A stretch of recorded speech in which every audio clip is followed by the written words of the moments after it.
सबसे पहले दोस्तों हम समझते हैं ध्वनि क्या होती है, साउंड क्या होता है। तो ये एक प्रकार की तरंग है और किस तरीके की तरंग है, ये अनुदैर्ध्य तरंग है, लॉन्गिट्यूडनल वेव। अब लॉन्गिट्यूडनल वेव अगर बोला जा रहा है इसको, तो लॉन्गिट्यूडनल वेव की प्रॉपर्टीज हमको पता होना चाहिए कि लॉन्गिट्यूडनल वेव होती क्या है, अनुदैर्ध्य तरंग क्या होती है। जब तक अगर हमको ये समझ में नहीं आएगा तो हम ध्वनि को नहीं समझ पाएंगे।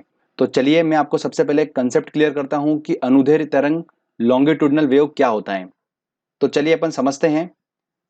तरंग होता है, कोई वेव होती है, वो वेव दो प्रकार की होती हैं।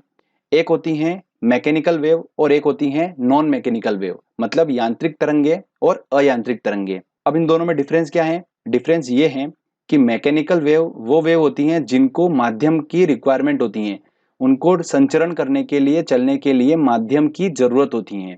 और अयांत्रिक तरंगे मतलब नॉन मैकेनिकल वेव का मतलब ये होता है इनको माध्यम की आवश्यकता नहीं होती है। जैसे कि प्रकाश तरंगे, रेडियो तरंगे, ये सब जो हो गई है, ये कौन सी हो गई हैं? अयांत्रिक तरंगे, मतलब नॉन मैकेनिकल वेव होती हैं। जो मैकेनिकल वेव होती हैं, यांत्रिक तरंगे, ये दो प्रकार की होती हैं। कौन कौन सी? एक होती हैं अनुप्रस्थ तरंगे, ट्रांसवर्स वेव बोलते हैं इनको, और एक होती है अनुदैर्ध्य तरंगे, लॉन्गिट्यूडनल वेव, जिसको अपन ने बताया है कि ये साउंड जो है वो अनुदैर्ध्य तरंगे हैं, लॉन्गिट्यूडनल वेव हैं। तो इनकी प्रॉपर्टीज को अपन समझते हैं कि इन दोनों में क्या डिफरेंस है। तो अनुदैर्ध्य तरंग जो होती हैं वो क्या होती हैं? देखिए, सपोज करते हैं कि कोई तरंग है, वो एक माध्यम में जा रही है। वेव की डायरेक्शन जो है वो किस तरीके से? ऐसी है जैसे आपको डायग्राम में दिख रहा है। तो इस माध्यम में जो कणों का मूवमेंट होगा वो कैसा होगा? इस डायरेक्शन के परपेंडिकुलर होगा। जैसा आपको दिख रहा है, ये मैं आपको इंटरनली बता रहा हूं, इस माध्यम के अंदर का बता रहा हूं कि इस माध्यम में जो कणों का मूवमेंट है वो कैसा है? वेव की जो डायरेक्शन है उसके परपेंडिकुलर इसका मूवमेंट हो रहा है, मतलब लंबवत इसका मूवमेंट हो रहा है कणों का। ठीक है, तो ऐसी वेव को हम क्या बोलेंगे? अनुप्रस्थ तरंगे बोलेंगे, ट्रांसवर्स वेव बोलते हैं। अनुदैर्ध्य तरंग क्या होती है? अनुदैर्ध्य तरंगे, देखिए सपोज करते हैं वैसी कंडीशन है, कोई तरंग जो है वो माध्यम में जा रही है, तो उसकी डायरेक्शन क्या होगी? आपको डायग्राम में दिख रहा है, ऐसी डायरेक्शन है। अब इस माध्यम के जो कण होंगे वो कैसा मूवमेंट करेंगे? उसके समानांतर मूवमेंट करेंगे। तो ऐसी तरंग को अपन क्या बोलेंगे? अनुदैर्ध्य तरंगे बोलेंगे, लॉन्गिट्यूडनल वेव बोलेंगे। दो कंडीशन है, अगर माध्यम के कण परपेंडिकुलर अगर मूवमेंट कर रहे हैं तो वो हो गई अनुप्रस्थ तरंगे, अगर माध्यम के कण उसके समानांतर मूवमेंट कर रहे हैं, किसके? वेव के, तो उसको हम बोलेंगे अनुदैर्ध्य तरंगे, लॉन्गिट्यूडनल वेव। सिंपल सा। तो ये सिंपल सा लॉजिक है, तो इसको ध्यान रखना है। अब अनुदैर्ध्य तरंग जो होती हैं वो ठोस, द्रव, गैस तीनों में ट्रेवल करती हैं, तीनों माध्यम में उत्पन्न हो सकती हैं, तीनों माध्यम में संचरित हो सकती हैं। और अनुप्रस्थ तरंगे जो होती हैं वो ठोसों में संचरित होती हैं और द्रव की सतह पर संचरित होती हैं। तो ये आपका पॉइंट क्लियर हो चुका है। चलिए अब वापस हम चलते हैं हमारे फर्स्ट पेज पे। तो दोस्तों आपको ये बात तो क्लियर हो चुकी है कि अनुदैर्ध्य तरंगे मैंने बोला है, तो अनुदैर्ध्य तरंगे क्या हैं, उसकी प्रॉपर्टी समझ में आ गई। क्या समझ में आया? कि ध्वनि जो है, अगर उसको अनुदैर्ध्य तरंगे में बोल रहा हूं, इसका मतलब है कि ध्वनि ठोस, द्रव, गैस तीनों माध्यम में संचरित हो सकती हैं। दूसरी बात, ध्वनि को मैंने क्या बोला है? अनुदैर्ध्य तरंगे बोला है, और अनुदैर्ध्य तरंग जो होती हैं वो मैकेनिकल वेव के अंदर आती हैं, मतलब इनको माध्यम की जरूरत होती है, संचरित होने के लिए माध्यम की जरूरत होती है। तो ये निर्वात में, वैक्यूम में ट्रेवल नहीं कर सकती हैं। क्लियर? ये दोनों पॉइंट वेरी इंपॉर्टेंट पॉइंट है।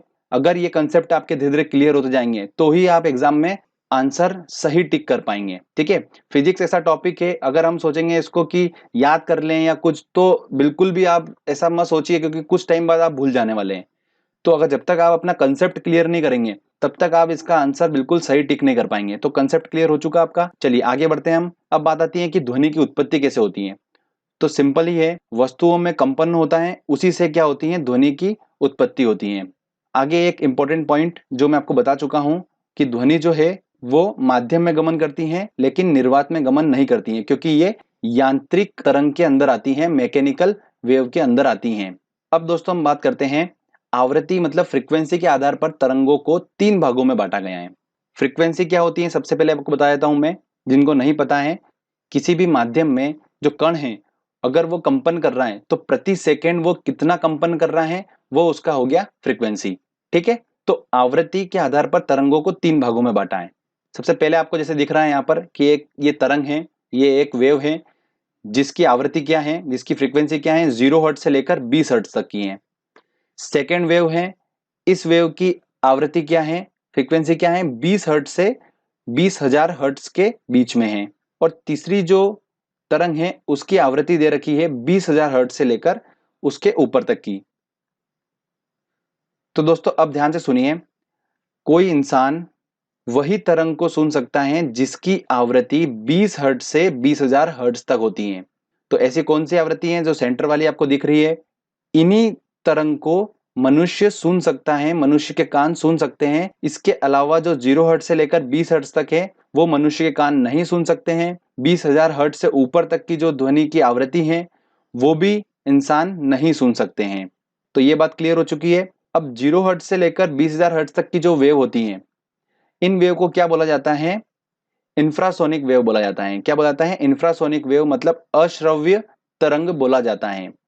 और 20 हर्ट्ज से लेकर 20,000 हर्ट्ज जिनको मनुष्य सुन सकता है उन वेव को क्या बोला गया है, ऑडिबल वेव बोला गया है। और 20,000 हर्ट्ज से ऊपर की जिसकी आवृत्ति है तरंग में उसको क्या बोला गया है, अल्ट्रासोनिक वेव बोला गया है। ये अल्ट्रासोनिक वेव मनुष्य नहीं सुन सकता है, इनको कौन सुन सकता है, जैसे कुत्ते हुए, बिल्ली हुई, चमगादड़ हुए, ये उनको सुन सकते हैं। ठीक है फ्रेंड्स, तो ये आपको कंसेप्ट क्लियर हो चुका है। ये डायरेक्टली एग्जाम में क्वेश्चन पूछते हैं कि किस फ्रीक्वेंसी की तरंग को मनुष्य सुन सकता है, ये डायरेक्टली एग्जाम में क्वेश्चन पूछते हैं। तो आपको क्लियर हो चुका है। चलिए आगे बढ़ते हैं, बात करते हैं ध्वनि की चाल की, स्पीड की बात करते हैं कि कौन से माध्यम में ध्वनि की चाल जो है वो ज्यादा होगी, ठोस में, द्रव में कि गैस में, सॉलिड में कि लिक्विड में कि गैस में, किसमें इसकी चाल ज्यादा होगी। आपको यह समझने से पहले आपको एक टर्म को समझना पड़ेगा, इलास्टिसिटी को। क्या है, प्रत्यास्थता को समझना जरूरी है। तो इलास्टिसिटी क्या होती है, सबसे पहले आपको बताता हूं। सपोज करते हैं कि मेरे पास ये एक रबर है, इस रबर पे जब मैं एक्सटर्नल फोर्स लगाता हूं, बाह्य बल लगाता हूं, तो इस रबर के आयतन और आकार में परिवर्तन हो जाता है। पर जब मैं जैसे ही इस पे से बाह्य बल, मेरा जो एक्सटर्नल फोर्स है वो हटा लेता हूं, तो रबर वापस वैसा के वैसा हो जाता है। तो वस्तु की ये गुण जो होता है ये कहलाता है इलास्टिसिटी। ठीक है, तो अब देखिए दोस्तों, ठोसों में इलास्टिसिटी जो होती है वो ज्यादा होती है, उसके बाद द्रव में होती है, और सबसे कम किस में होती है इलास्टिसिटी, गैस में होती है। ठीक है, जैसे डायग्राम से आपको बिल्कुल स्पष्ट है। अब दोस्तों कंसेप्ट ये है कि जिसमें इलास्टिसिटी ज्यादा होती है उसमें ध्वनि की चाल सबसे ज्यादा होगी। तो ध्वनि की चाल सबसे ज्यादा किस में होगी, ठोस में होगी, उसके बाद द्रव में होगी, उसके बाद गैस में होगी। मतलब एग्जाम्पल देके बताता हूं कि अगर मेरे पास 3 माध्यम है, जैसे एक है लोहा, दूसरा है मेरे पास पानी, और तीसरा है मेरे पास वायु, तो ध्वनि की चाल जो होगी वो लोहे में ज्यादा होगी, उसके बाद पानी में होगी, और उसके बाद वायु में होगी। क्लियर आपको। अब देखिए, ध्वनि जो है वो निर्वात में, वैक्यूम में ट्रेवल नहीं करेगी। ठीक है, यहां पर ये पॉइंट ध्यान रखिएगा। आगे चलते हैं, एक इंपॉर्टेंट पॉइंट नोट करिएगा आप। अगर कोई वेव है, उस वेव को मैं एक मीडियम से दूसरे मीडियम में भेज रहा हूं, तो उसकी प्रॉपर्टीज में क्या क्या चेंज आएगा ये समझिए।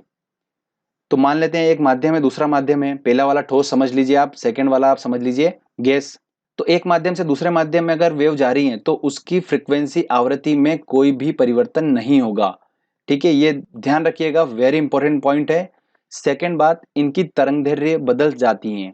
जब एक माध्यम से दूसरे माध्यम में जाएगी, ऑब्वियस सी बात है, किसी माध्यम में ये इनकी चाल तेज होगी तो किसी माध्यम में इनकी चाल स्लो होगी, तो उसके हिसाब से इनकी तरंगदैर्घ्य तो बदलना स्वाभाविक बात है। तो तरंगदैर्घ्य बदल जाती हैं। तो ये दो प्रॉपर्टी आपको बिल्कुल ध्यान रखना है।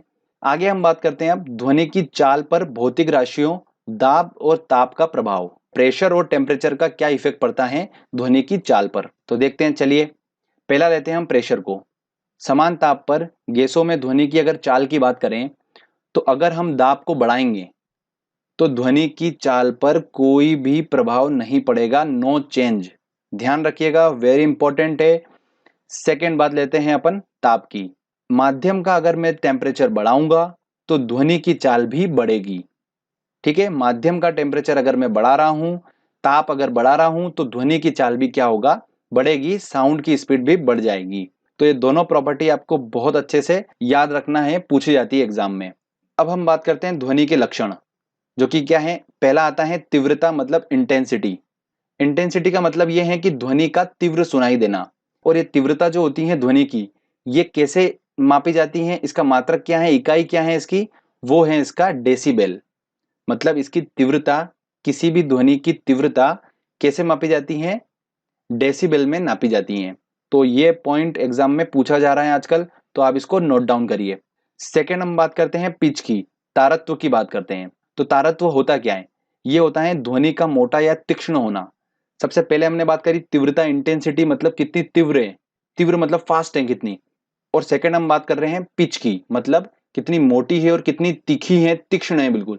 जैसे कोई लड़की होती है उसकी आवाज कितनी तीखी होती है, और कोई लड़का होता है उसकी आवाज कितनी मोटी होती है, बस वही वाली बात आ रही है, पिच की बात आ रही है। तो ये जो पिच है साउंड का, ये जो डिपेंड करता है किस पे डिपेंड करता है? आवृत्ति पे डिपेंड करता है, उसकी फ्रिक्वेंसी पे डिपेंड करता है।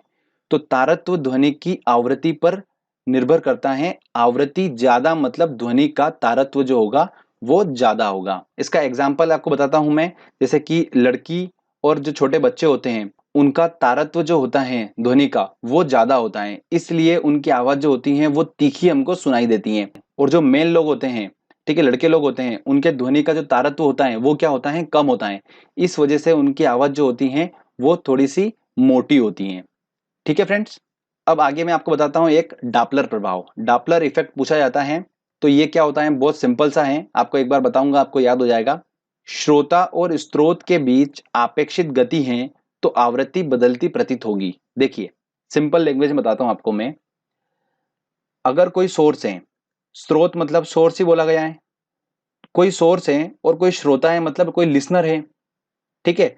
इन दोनों के बीच में अपेक्षित गति मतलब कहने का ये है कि अगर इनके बीच की डिस्टेंस जो है वो परिवर्तित हो रही है, चेंज हो रही है, तो उनकी आवृत्ति भी बदलती प्रतीत होगी। बस इतना सा लॉजिक है। अगर ये ट्रेन जो है ये साउंड कर रही है, ठीक है, हॉर्न कर रही है, और ये जैसे जैसे इसके पास आती जा रही है लिसनर के पास में, तो उसकी आवृत्ति परिवर्तित होती जाएगी। बस इतना सा बात उसने डापलर प्रभाव में बताया है। तो ये सिंपल सा पूछा जाता है कि डापलर प्रभाव जो है वो किससे रिलेटेड है? तो ध्वनि से रिलेटेड है। इस तरीके से क्वेश्चन पूछे जाते हैं। अब एक नोट डाउन करिएगा इंपॉर्टेंट पॉइंट, सोनार के बारे में एक पूछा जा रहा है आजकल एग्जाम में। सोनार क्या होता है? सोनार एक तकनीक है जिसमें नौचालन क्या करता है, जल के अंदर और जल की सतह पर वस्तुओं का पता लगाने के लिए ध्वनि संचरण का उपयोग करता है। तो इतना सा सिंपल सा पूछा जा रहा है ये, तो आपको बस एक बार इसको सुनना है अच्छे से, तो आपको बस एग्जाम में अगर ये वर्ड आता है तो आपको क्लिक हो जाएगा। फ्रेंड चलिए टेस्ट लगाते हैं और देखते हैं कितने क्वेश्चन हम सॉल्व कर पा रहे हैं। पहला क्वेश्चन है, मनुष्य को ध्वनि कंपन की अनुभूति किस आवृत्ति सीमा में होती है? तो देखिए 20 से लेकर 20,000 हर्ट्ज तक की ध्वनि की आवृत्ति अगर होगी तो उसे वो सुनाई देगी। तो इसका आंसर होगा डी आंसर। इन्हें क्या बोला जाता है? श्रव्य तरंगे बोला जाता है। अगला क्वेश्चन है, ध्वनि का तात्व पिच जो होता है वो किस पर निर्भर करता है? तो वो निर्भर करता है आवृत्ति पर, फ्रीक्वेंसी पर, मैंने आपको बताया था। ठीक है, आवृत्ति ज्यादा होगी तो मतलब पिच ज्यादा होगा, आवाज उतनी ही तीक्ष्ण होगी, तीखी होगी। अगला क्वेश्चन है, वायु में ध्वनि की चाल 332 मीटर पर सेकंड होती है। यदि दाब बढ़ाकर दुगना कर दिया जाए, देखिए कंडीशन बोल रहा है वो कि अगर मान लेते हैं कि चाल जो है ध्वनि की वो 332 मीटर पर सेकंड है, और अगर हम दाब बढ़ाकर दुगना कर दें तो ध्वनि की चाल होगी, क्या होगी भैया? देखिए मैंने आपको प्रॉपर्टीज बताई थी कि अगर ध्वनि जो है वो वायु में ट्रेवल कर रही है और अगर हम उसका दाब बढ़ा रहे हैं तो ध्वनि की चाल में नो चेंज, कोई भी परिवर्तन नहीं होगा। तो इसका आंसर क्या होगा? 332 मीटर पर सेकंड ही उसकी चाल रहेगी। क्लियर? ठीक है, चलिए आगे और लेते हैं क्वेश्चन। अगला क्वेश्चन है, निम्न में से ध्वनि तेज यात्रा करती हैं, स्टील में, वायु में, निर्वात में या जल में?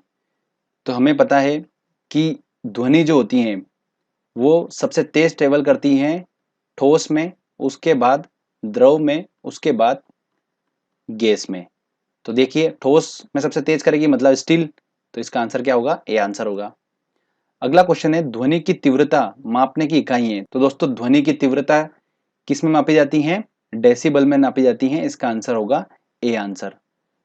अगला क्वेश्चन है, मनुष्य के लिए मानक ध्वनि स्तर हैं। WHO विश्व स्वास्थ्य संगठन जो है उसने बताया है कि मनुष्य का जो ध्वनि स्तर है, एक सामान्य ध्वनि स्तर है, वो कितना बताया है? 45 डेसिबल बताया है। मतलब अगर ध्वनि की तीव्रता इतनी है, आराम से मनुष्य सुन सकता है, उसको कोई दिक्कत नहीं होगी। अगर ध्वनि की तीव्रता 75 डेसिबल से ज्यादा जा रही है तो वो उसके लिए हानिकारक होगी, और 85 डीबी से ऊपर अगर जा रही है तो मनुष्य बहरा हो जाता है, और 140 पे तो वो पागल हो जाएगा।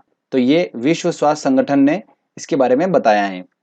तो यहाँ पर पूछ रहा है कि मनुष्य के लिए मानक ध्वनि स्तर कौन सा होगा? तो 90 नहीं हो सकता, 100 नहीं हो सकता, 120 नहीं हो सकता। आंसर क्या होगा इसका? कंडीशन के हिसाब से इसका आंसर होगा डी आंसर। चलिए आगे और देखते हैं क्वेश्चन। अगला क्वेश्चन है, डॉपलर प्रभाव संबंधित हैं। देखिए काय संबंधित है? ध्वनि से संबंधित है। ध्वनि तरंगे सर्वाधिक तीव्र गति करती हैं। काय में करती हैं? ठोसों में करती हैं, सॉलिड में करती हैं। तो इसका आंसर होगा ए। ध्वनि नहीं गुजर सकती हैं। तो ध्वनि जो होती हैं ये एक यांत्रिक तरंग है, मतलब मैकेनिकल वेव है, जिसको माध्यम की जरूरत होती है, और नॉन मैकेनिकल वेव को माध्यम की जरूरत नहीं होती है। तो ये मैकेनिकल वेव है तो इसको माध्यम की जरूरत होगी। तो जल माध्यम है, स्टील माध्यम है, वायु माध्यम है, निर्वात मतलब वैक्यूम, ये कोई माध्यम नहीं है, इसलिए इसका आंसर क्या होगा? डी आंसर होगा। चलिए आगे लेते हैं और क्वेश्चन। अगला क्वेश्चन है, निम्न में से किस एक में ध्वनि की चाल सबसे तेज होगी? तो किस में होगी? वायु में, जल में, लकड़ी में या निर्वात में? तो लकड़ी में होगी क्योंकि लकड़ी ठोस है। अगला क्वेश्चन है, पराश्रव्य तरंगे वे ध्वनि तरंगे हैं जिनकी आवृत्ति, पराश्रव्य तरंगे क्या होती हैं? अल्ट्रावायलेट वेव होती हैं। तो इनकी जो आवृत्ति होगी वो क्या होगी? 20,000 हर्ट्ज से अधिक होगी। ठीक है, इनको मनुष्य नहीं सुन सकता है। तो 20,000 हर्ट्ज से होगी, तो इसका आंसर होगा सी आंसर।